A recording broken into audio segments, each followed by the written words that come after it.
வணக்க மக்களே, இந்த வீடியோல நம்ம ரஞ்சித் மாமாவின் லீலைகள் அண்ட் சௌந்தர்யா ஜாக்லினும் சேர்ந்து ஒரு உண்மையை போட்டு உடைச்சிருக்காங்க அப்படின்னா அது என்ன அப்படின்னு டீடெயிலா பார்க்கலாம். ஸோ அதுக்கு முன்னாடி நீங்க நம்ம சேனலை புதுசாக பாக்குறீங்க அப்படின்னா மறக்காம சேனலை சப்ஸ்கிரைப் பண்ணிக்கோங்க. லைவ் அண்ட் எக்ஸ்க்ளூசிவ் அப்டேட் தொடர்ந்து போட்டுக்கிட்டே இருப்போம், ரிவ்யூவும் போறோம். ஸோ மறக்காம சேனலை சப்ஸ்கிரைப் பண்ணி வீடியோக்கு ஒரு லைக் கொடுத்துருங்க. இந்த வீடியோக்கு நீங்க லைக் பண்றது மூலமா எனக்கு ஒரு பெரிய மோட்டிவேட்டா இருக்கும். ஸோ மறக்காம லைக் கொடுத்து சப்போர்ட் பண்ணீங்க நம்புறேன். முதல்ல பாத்தீங்கன்னா நம்ம தடவல் மாமா ரஞ்சித் அவர்கள் ஏன்டா அப்படி சொல்றேன் அப்படின்னு உங்களுக்கு எல்லாம் கோவம் வரலாம். பட் இருந்தாலும் நடந்த விஷயம் அப்படிதான் இருக்கு. நான் எக்ஸ்பிளைன் பண்றேன். அது சரியா தவறா நீங்க சொல்லுங்க. அதாவது தனி ஒருவன் படத்துல அரவிந்த் சாமி ஒரு டைலாக் சொல்லுவார்ல, எனக்கான வாய்ப்பு கிடைச்சா அதை பயன்படுத்திக்கவும் தெரியும், வாய்ப்பு கிடைக்கலன்னா அதுக்கான வாய்ப்பை உருவாக்கிக்கவும் தெரியும் அப்படின்னு ஒரு டைலாக் சொல்லுவார் இல்லையா. சோ அந்த மாதிரி எங்கன்னா ரஞ்சித் வேற லெவலில் ஒரு சம்பவம் பண்ணியிருக்காரு அப்படின்னு தான் சொல்லணும். இந்த வாரத்தினுடைய கேப்டன்சி பாத்தீங்கன்னா நம்ம ஜெஃப்ரி அவர்கள் கேப்டனா இருக்காப்ல. இந்த கேப்டன்சில ஏதாவது ஒண்ணு நல்லா பண்ணணுமே, ஒரு ஆக்டிவிட்டி எவனையும் தூங்க விடாம வச்சுக்கணும் அப்படிங்கிற ஒரு இது காரணத்தினால போன வாரம் தீபக் நல்லா பண்ணியிருந்தாரு. ஸோ அதன் காரணத்தினால ஒரு நல்ல ஒரு ஆக்டிவிட்டி பண்ணலாம்னு சொல்லி என்ன பண்ணலாம் அப்படின்னு சொல்லி எல்லாரும் கேட்டுட்டு இருக்காங்க. ஒவ்வொருத்தரும் ஒன்று பண்ணலாம் அப்படிலாம் சொல்லிட்டு இருக்காங்க. நம்ம ஜெப்ரி போய் கடைசியா போய் நம்ம ரஞ்சித் கிட்ட கேட்கிறாரு.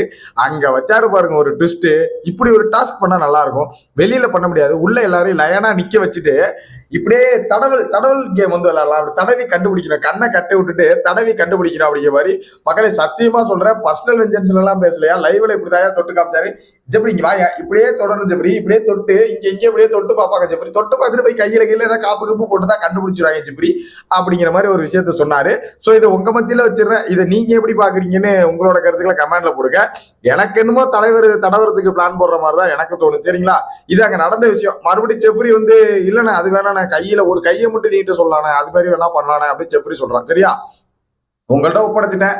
இவர் எப்படியா அப்படியோ இப்படியோ அதை உங்களோட ஒப்பீனியனா கருத்துல போட்டு விட்டுருங்க. சரியா, அடுத்தது பாத்தீங்கன்னா ரெண்டாவது சௌந்தர்யா ஜாக்லின் ரெண்டு பேர், அதான் அந்த கோவா கேங்க உட்காந்து ஒரு இடத்துல பேசிட்டு இருக்காங்க. அப்ப அந்த ஓட்டிங் பத்தி எல்லாம் ரஞ்சித் கேட்டுட்டு இருக்காங்க. ஒரு ஓட்டு தான் போட முடியுமா, 2 ஓட்டு தான் போட முடியுமா அப்படிலாம் பேசிட்டு இருக்காங்க.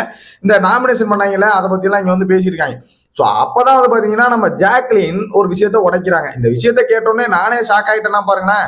ஆனா எல்லாரும் பாத்தீங்கன்னா வெளியில எல்லாம் தெரிஞ்சுக்கிட்டு தான் வந்திருக்காங்க. எப்படி பவித்ரா ஜனனியும் தர்சிகாவும் வெளியிலே ஒன்னா இருந்து இங்கதான் போறோம் தெரிஞ்சுக்கிட்டு உள்ள ஒரு ஆக்டிங்க போட்டாங்களோ.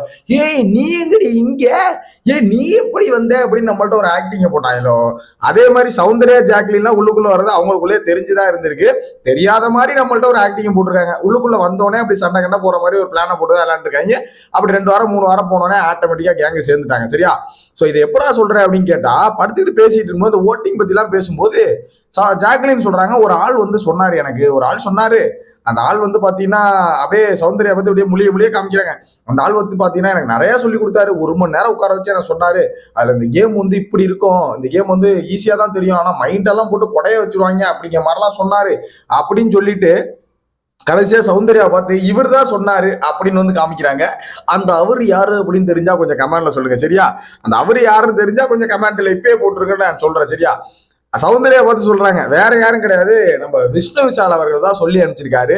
ஆனா அவரு யோக்கிய மாதிரி என்ன பண்றாரு அப்படின்னா, ஃபன் அன்லிமிட்டட்ல உட்காந்துட்டு பவித்ரா ஜனனியும் தர்சிகா 2 பேரும் தெரிஞ்சுதான் வந்திருக்காங்க, சௌந்தர்யா தான் உண்மையா விளையாடுறாங்க அப்படின்னு 1008 கதையை விட்டாரு.